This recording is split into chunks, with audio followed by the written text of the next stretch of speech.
ভালো আছে, সবাইকার আশীর্বাদে খুব ভালো আছে। যেভাবে কর্মীরা এখনো জেলে আছে, ষড়যন্ত্র একেবারেই তো ষড়যন্ত্রের শিকার। আর কারণ কেসটা টোটালি উঠে গিয়েছিল, সেই কেসে কি করে যেরকম ঘটলো এটা আমাদের সবাই, আমরা অবাক, অনেক উকিলও খুব অবাক। এটা এই জিনিস কখনো আগে ঘটেনি। তো এটা নিয়ে আর কথা না বলাই ভালো। যখন হয়ে গেছে, তারা একটা জায়গায় আছে, আমরা হাইকোর্টে অ্যাপিল করেছি, এটা খুব শিগগিরই তারা আমাদের মাঝে ফিরে আসবে।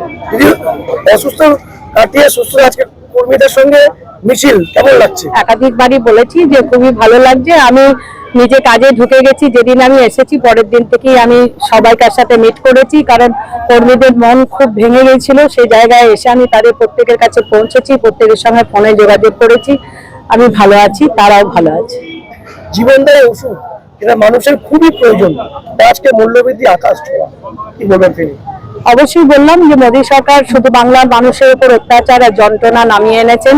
আজকে গরিব মানুষ তারা বুঝতে পারছে, তারা এরকম করে যদি মনে করে মানুষের মন পাবে, কোনোদিনই তারা পাবে না। কারণ আগামী বিধানসভায় মানুষ কিন্তু এটা বুঝিয়ে দেবে। কারণ মমতা বন্দ্যোপাধ্যায় মানুষের জন্য যে আন্দোলন করেন, আজকে 100 দিনের কাজ এবং আমরা আবাস যোজনা, বাড়ির ক্ষেত্রে, সমস্ত ক্ষেত্রে, আজকে পেট্রোল ডিজেলের দামের ক্ষেত্রে, গ্যাসের দামের ক্ষেত্রে, তেমনি ভাবে এটাতে এই আন্দোলন আমরা শুরু করেছি মমতা বন্দ্যোপাধ্যায়ের নির্দেশে।